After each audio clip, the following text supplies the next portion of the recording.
El voltaje, la corriente y la resistencia pueden ser todos medidos. La fuerza generada por una corriente eléctrica se llama potencia. Su unidad es el vatio y se abrevia con la letra mayúscula W.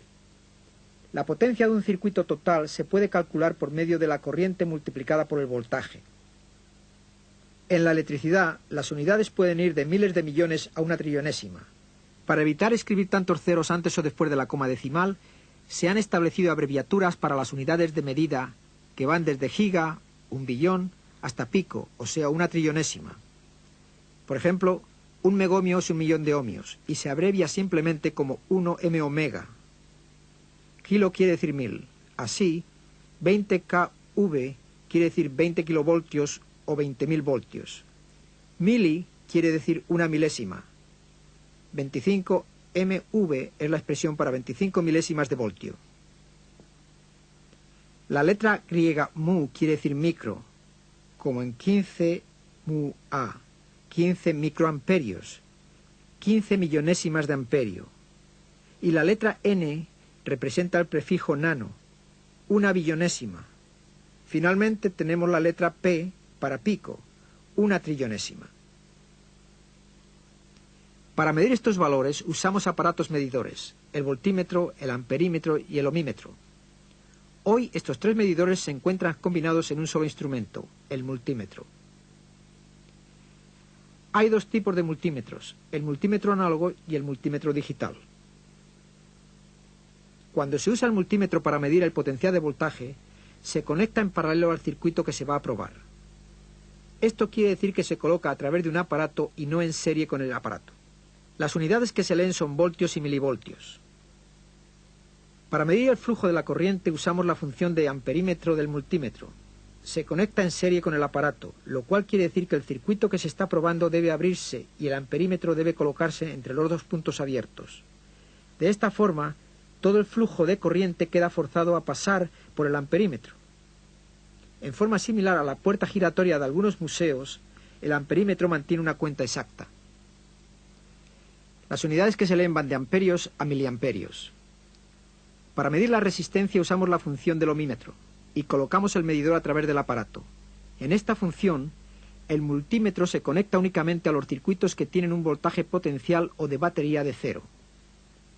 Al aplicarle al ohmímetro un voltaje existente en un circuito, se puede dañar y hará que dé una lectura equivocada.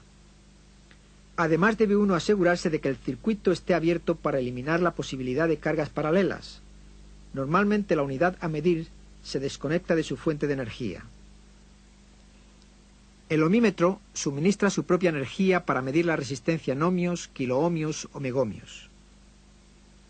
El multímetro digital muestra las cantidades en dígitos en una pantalla de cristal líquido o en una pantalla de diodo emisor de luz.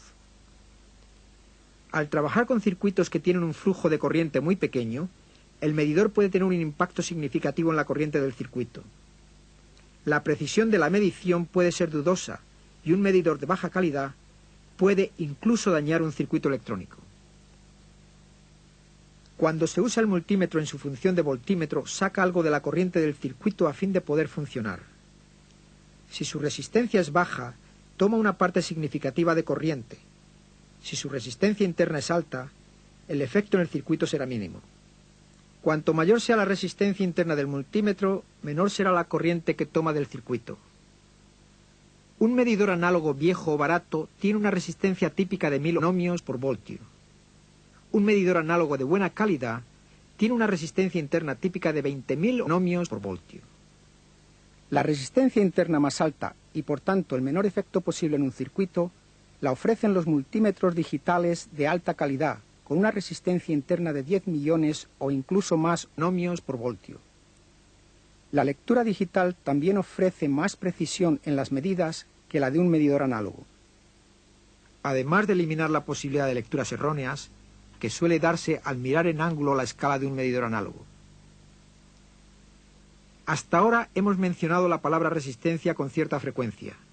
Ya es hora de que hablemos de los dispositivos o elementos llamados resistencias. Las resistencias están diseñadas, como su nombre indica, para que presente una cierta cantidad de resistencia al flujo de corriente en un circuito. También se pueden usar para bajar un voltaje. Esto es útil cuando la fuente del voltaje es demasiado alta para una determinada aplicación.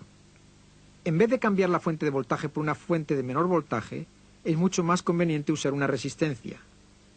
Esta reducirá la energía procedente de la fuente de voltaje al nivel deseado. Las resistencias no generan ninguna energía eléctrica, sino que simplemente la absorben y la disipan en forma de calor. Hay muchos tipos y tamaños de resistencias, cuyos valores se especifican en omegas, de acuerdo con su tolerancia como porcentaje de valor nominal y de la clasificación de su potencia. Los valores de resistencia y de tolerancia de las resistencias se indican normalmente por medio de un sistema estándar de colores. En cada resistencia encontramos 4 anillos de color. Estos anillos se interpretan empezando por la banda más cercana a un extremo de la resistencia. La primera y la segunda bandas indican los primeros 2 dígitos de valor óhmico. Cada color representa un número diferente, como se puede ver en esta tabla. La tercera banda se llama el multiplicador porque indica el número de ceros que se colocan después de los 2 primeros dígitos. El cuarto anillo de color indica la tolerancia. Esta resistencia tiene 2 bandas rojas, una marrón y una plateada. Al mirar en nuestra tabla de conversión, vemos que el rojo significa 2, el marrón 0. Esto quiere decir que el valor de la resistencia es aquí de 220 ohmios. La banda plateada indica que hay una tolerancia de 10% a cada lado del valor nominal. Esto quiere decir que la resistencia se puede usar en aplicaciones que requieran valores de resistencia entre 198 y 242 ohmios. Si no hay una cuarta banda, se indica una tolerancia del 20%.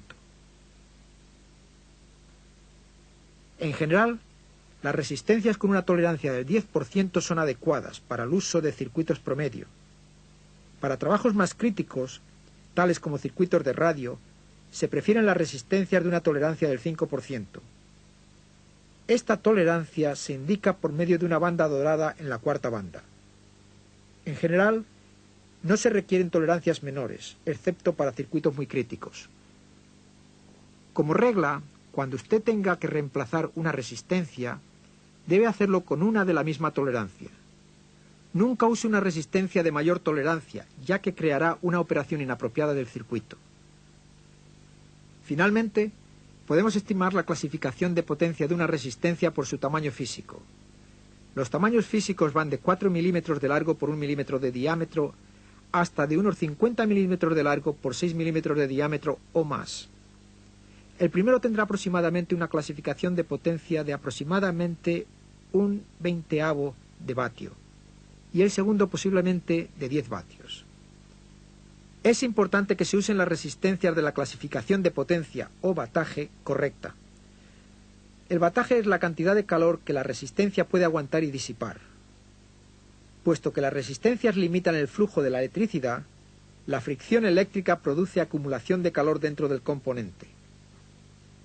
La resistencia puede ser lo suficientemente grande para disipar este calor al medio ambiente sin cambiar su propio valor característico más allá de la tolerancia permitida.